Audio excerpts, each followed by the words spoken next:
Welcome to Tom Myers versus the rest of the world. During the recording of the electoral votes in Congress, the joint session was shut down when Trump supporters, some armed, entered the U.S. Capitol following Trump's speech at a rally in D.C. Once they were absolutely 100% sure that these white rioters were dangerous, the Capitol Police decided to take action. It seems like only yesterday when we could say the ugliest part of the remaining days of Trump's term was Eric. Despite the potential for the usual delays and protestations, at the rate we're going, I am confident that Joe Biden will be sworn in as president on January 20th, 2033. Sources say that Donald Trump declared he would not leave the White House on Inauguration Day, only to be talked back from the ledge. Actually, Trump jumping off a ledge would be a better alternative. Someone posited a theory that the Secret Service could shoot Trump if he refuses to leave the White House. That's not the nicest thing in the world to suggest, as that gets my hopes up. Trump will give the Presidential Medal of Freedom to Congressman Devin Nunes. I want Joe Biden's first order of business to be to give it to the guy who runs the Devin Nunes's cow Twitter account. Twitter suspended Trump's Twitter account.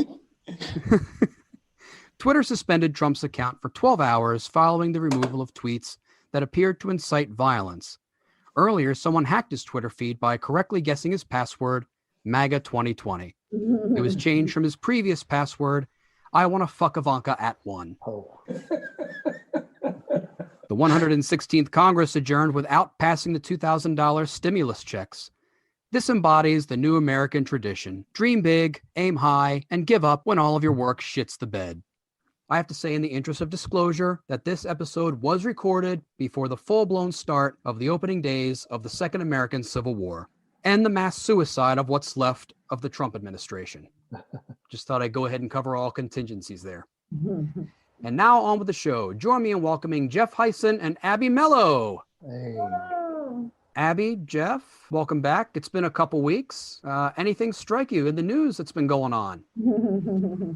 Well, I think, it's been an interesting year. I was very hopeful.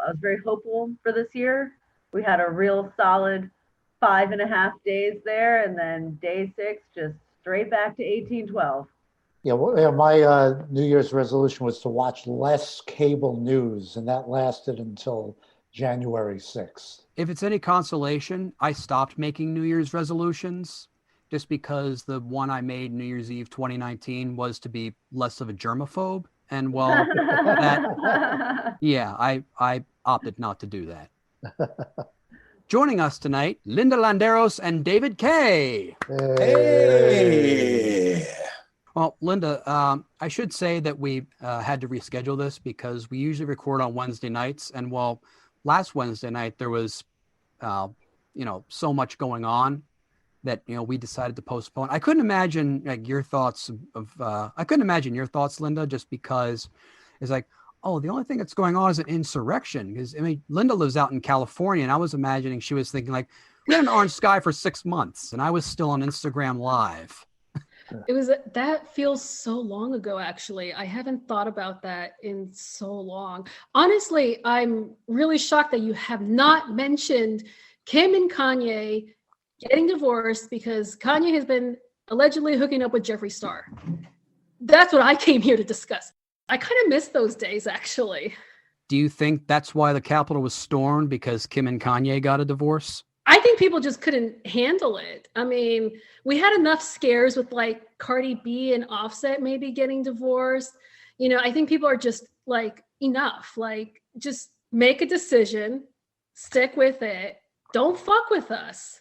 Don't fuck with us, and don't fuck with the regular settings in our tabloids. We need to be distracted. I'm really disappointed at how quiet Twitter was with the Kim and Kanye news. That should have been in my feed of trending. Instead, Olive Garden was trending for a minute because I don't know who made a comment about all these Trumpers returning back to their Best Westerns and Marriotts and Olive Gardens. We think the election might be stolen, but hey, we get endless breadsticks. Yeah, there was a picture of them, Linda, heading back to the embassy suites. And I was trying to imagine the front desk guy and his reaction watching them walk in. Oh, I feel so bad. I feel so bad for all of these essential workers who really, like, why were these hotels even open during a pandemic to people who are not there for essential travel? It just like, yes, DC should be a state. Has anyone like thought of that? I think you're the first one. No, really? Wow. Let me get that trending on Twitter. And Linda, having DC as a state, the District of Columbia as a state, would have helped police it yesterday. There would have been more police force, and they wouldn't have required Virginia or my county, Montgomery County, to help out. You know, I mean, 99% of DC residents are Democrats. And so if you're working in any one of those places, you are not on the side of the raccoon hat wearing. Mm-hmm. You mean people in DC don't go around dressed up as Braveheart wearing wolf skins and dressed in mankinis? I'm surprised. What is that a thing that missed me? Because I was like, did Renfest take a weird turn? Is there some lore to the whole raccoon tail thing? Abby, Jeff, of the three of us who are Marylanders, I'm the only one who lives in a red county, so clearly I'm in touch with all the fashion trends. That's I true. thought it was just last time I checked, it was just 3 different kinds of camo in the same outfit, and that's when I knew I was in a red county, but now I gotta watch out for animal pelts. David, welcome to the show.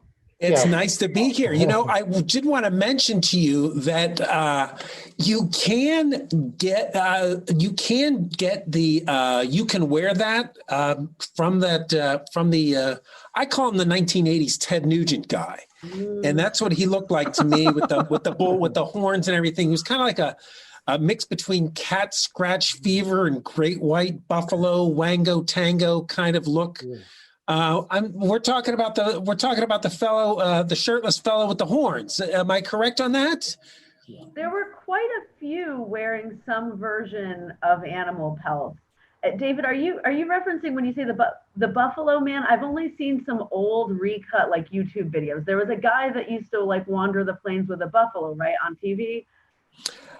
No, we are talking about yesterday's Trumpster fire. Was that what we're talking about? Sorry, I the Ted Nugent reference and because I was picturing there's a guy I've seen on some YouTube videos that. This guy, yeah, this is the guy with the horns on and the pelts. Yes, yeah. I'm fascinated by this guy, and I think his last name is Angelini. I've seen a couple of things on YouTube about him and a couple of things on Facebook. I mean, yesterday's events were just so outrageous and so ludicrous that I can't believe that we're just sitting here casually talking about it. I think I feel like I should be starting my own insurrection at this point to go storm the White House instead of storming the Capitol this time. Well, we'll be storming the White House positively in less than in 2 weeks. In 2 weeks. But one thing we learned from this, if you're going to do what was done yesterday, don't wear your work ID, because one of the people was identified because he was wearing his work ID. He probably thought his boss was a Trump supporter, so he thought that would have been the best way to get a promotion. One guy was identified as, I'm not kidding, the HR attorney for an online insurance company. The HR attorney. Imagine bringing your complaints to him. He was probably trying to drum up some business there. Yeah. And another was identified as an employee of a Toyota in California. And now he's a Toyota dealership, and he's already been fired.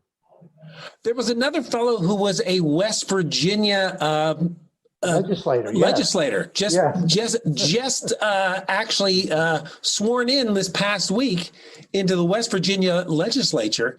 And he was amongst some of the people that were roaming the halls of the Capitol building. I heard that West Virginia legislator had to be censured by his fellow legislators because he went to do that kind of activity and he went unarmed.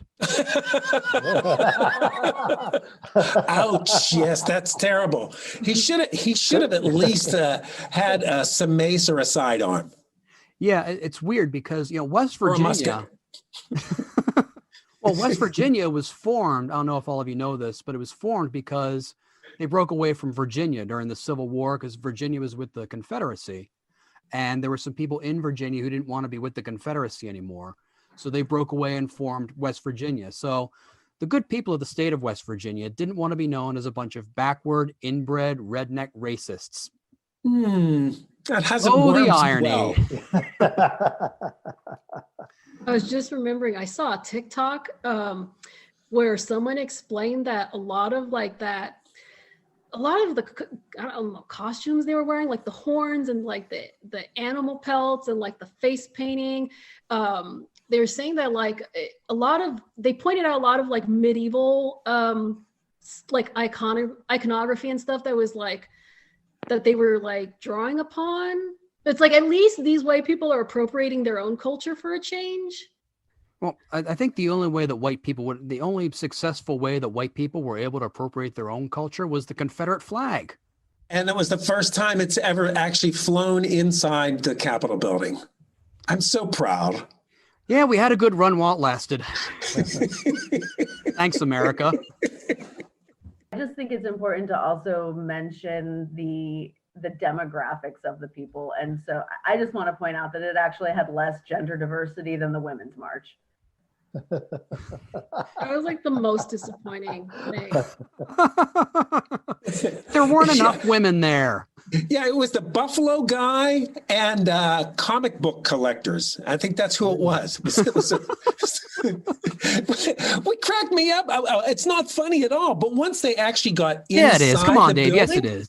once they got inside the building, they really didn't know what to do. I mean, they were like, "Hey, look at all this!" I mean, the best thing that they could come up with is, let's steal some mail and a podium.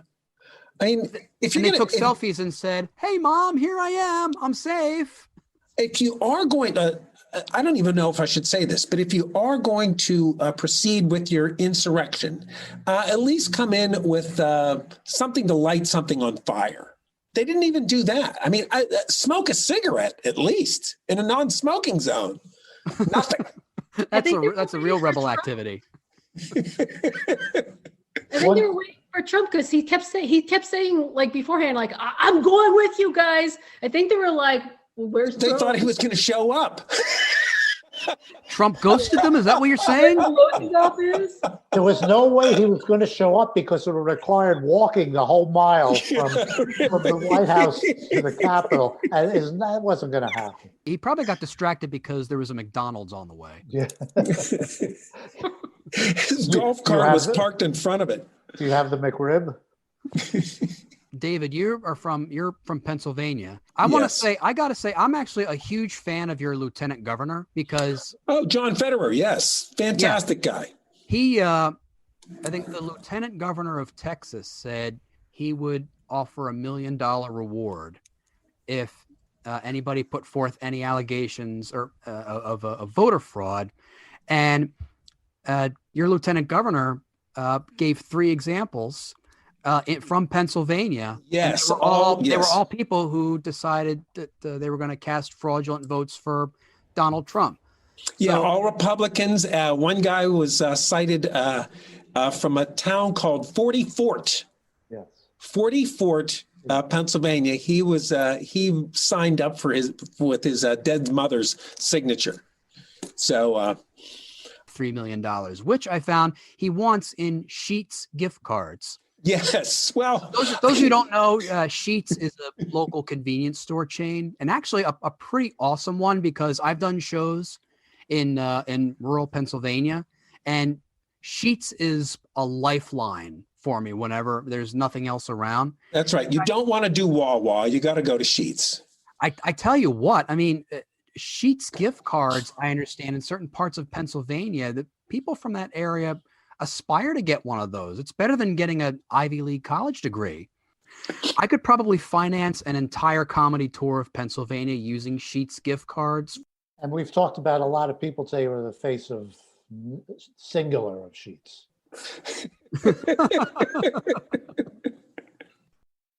If there's one thing that could be said about the Trump presidency, it's that Trump is consistent in that, be it business or elections, he has absolutely no fucking idea how things work.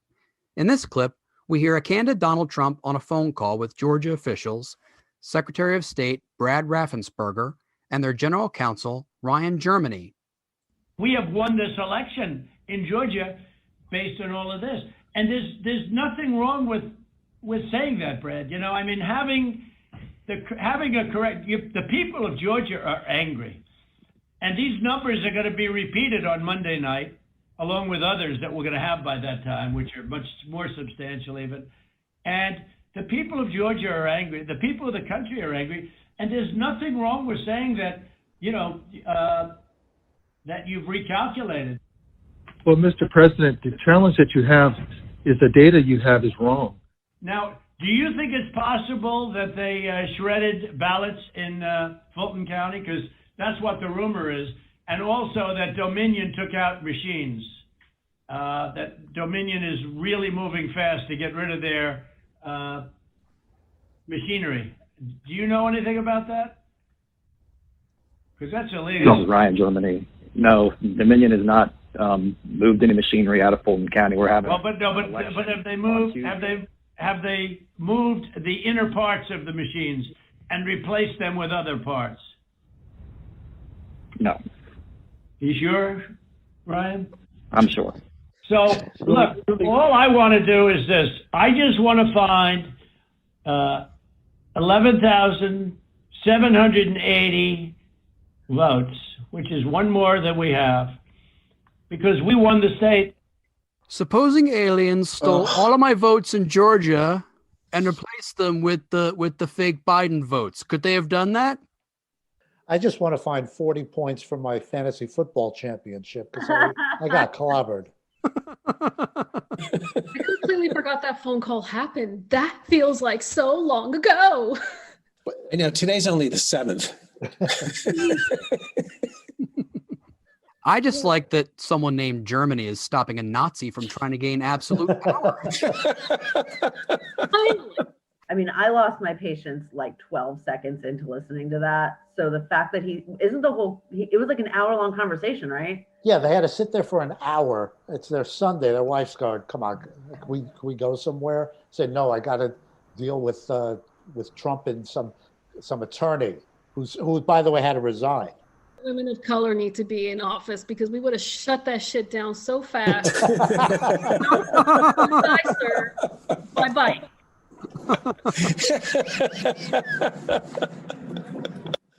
I felt bad listening to the whole conversation because he sounded like a desperate boyfriend trying to get his girlfriend back, you know? Come on, just give me one more shot. I just need 11,780. He was so specific. It was one more than what he lost by. He needed just one more, and that would just even it all out. It reminds me more of a man trying to convince me that sex is better without a condom. Like just an hour-long persuasive conversation. But she still said no. She still said no at the end. Georgia wouldn't have it. Yeah, they were afraid of the disease. The arduous tasks of golf, trying to overturn election results, golf, delaying payments to Americans, more golf, letting a pandemic take its course, and even more golf are not the entirety of Trump's post-election activities. Here we see Trump focusing on what he feels matters most in this CNN clip. President Trump, who once promised he would be so busy he would not have any time to golf while being president, is golfing every day in Florida. But CNN is learning he's not actually very happy. Some describe him as grumpy and upset. Part of the reason for the president's bad mood, not just that he lost re-election, new renovations at Mar-a-Lago that he does not like, ones that were approved by the outgoing First Lady. There were a number of renovations that happened at Mar-a-Lago over the past few weeks, and they were led, as you said, by the First Lady, who really enjoys design and aesthetics, but apparently might not have been on the same page as the president when he arrived to Mar-a-Lago this week. He was not pleased with some of the renovations he saw, some of the decor. Kicked off the holiday trip in sort of a bad, grumpy way, as someone described to me. It's been a weird vibe, one source at the club told me. When CNN teased that Melania did something that made Trump upset, I thought he caught her fucking her yoga instructor. What did she do? What did she put up red palm trees or something? Because I give permission to be upset about that. Well, who wants to? The house looks like a gingerbread. It looks like a gingerbread house or something. Something from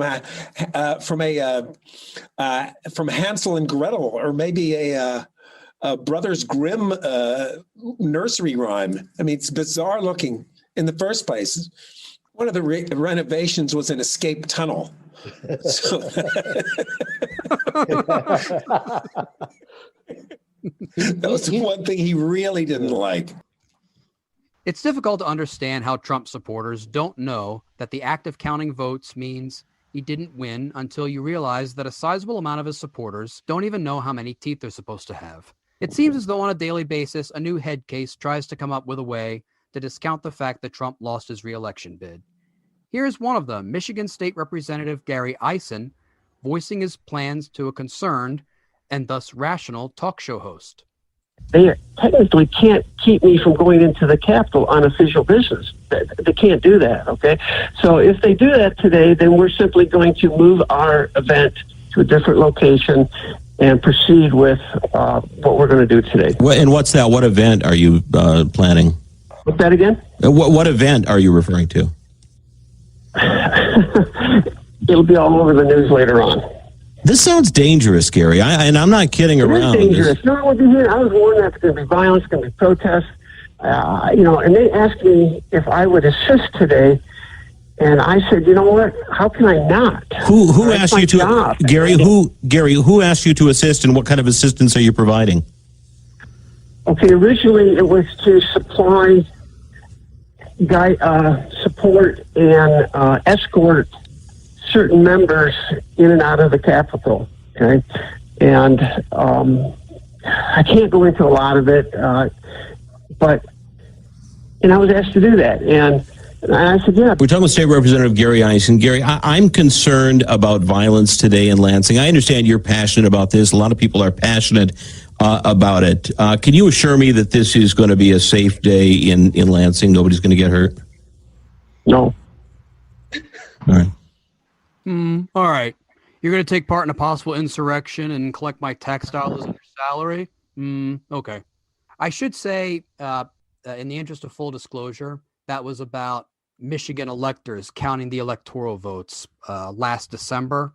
So this is going to be a plan to have Republican Trump electors count votes of their own to try and get them certified to hand Michigan to Trump.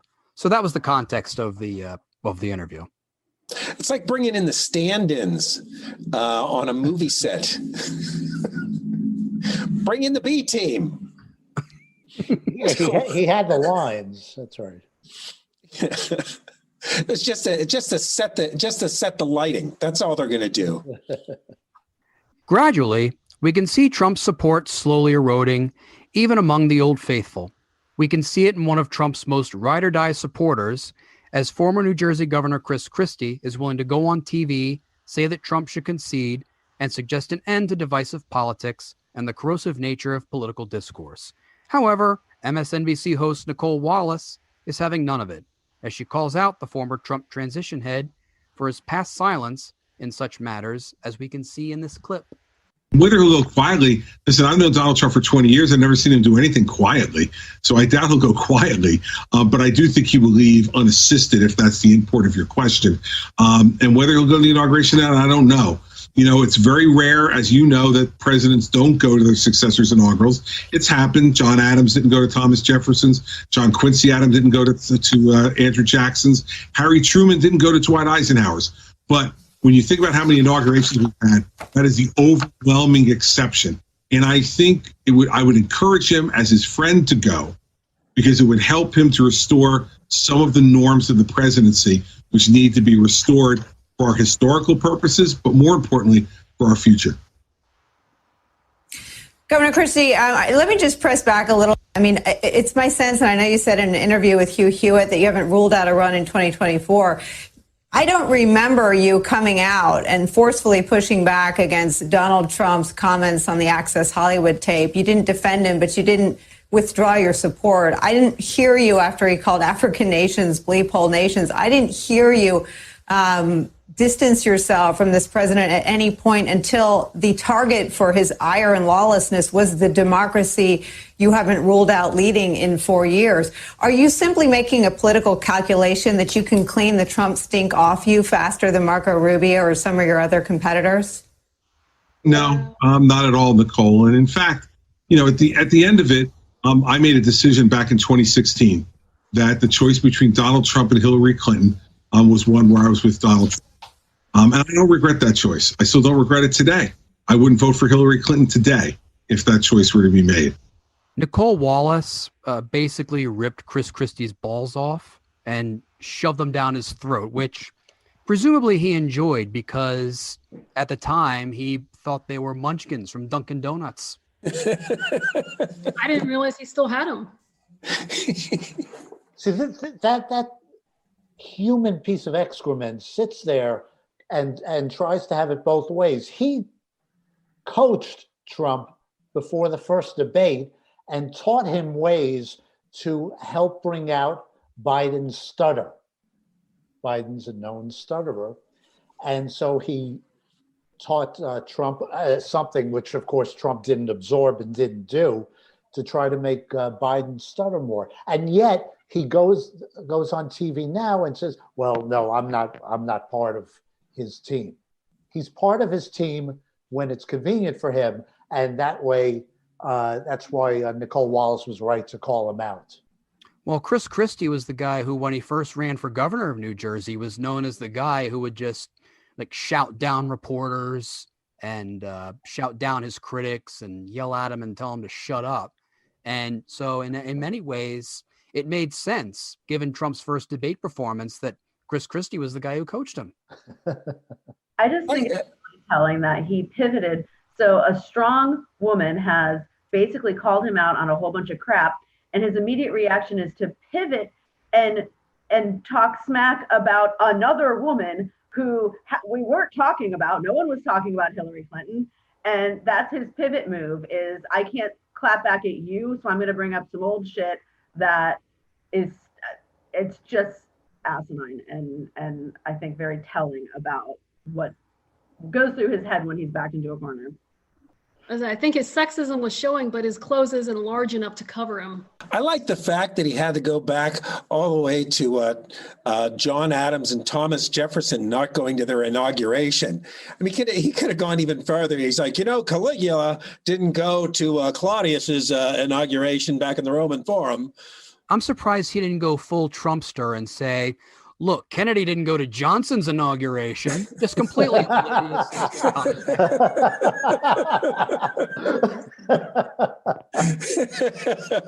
Neither did Lincoln. And on that note, that's our show. I want to thank Jeff Hysen, Abby Mello, Linda Landeros, and David Kaye. Hey, thank you, Tom. Thanks, Tom. And now, before we go, my final thought. Comments on previous episodes have been met with criticism, online scorn, and calls for me to stop performing. And this episode will be no exception. Things will change in 2021. For example, in 2020, the common theme of the year was "It Can Get Better." Now, in 2021, as we approach the American apocalypse, it's "Please subscribe to my OnlyFans." I'll go ahead and end tonight's episode by paraphrasing a well-known French philosopher who once said, well, fuck me. Good night. This episode was written and hosted by Tom Myers with panelists Jeff Hysen and Abby Mello and guests Linda Landeros and David Kaye. Theme music by Jeroen Vandenhurik. Executive producer Tom Myers. Executive producer for ipmNation, Matt Connarton. For more information, visit tommyers.us.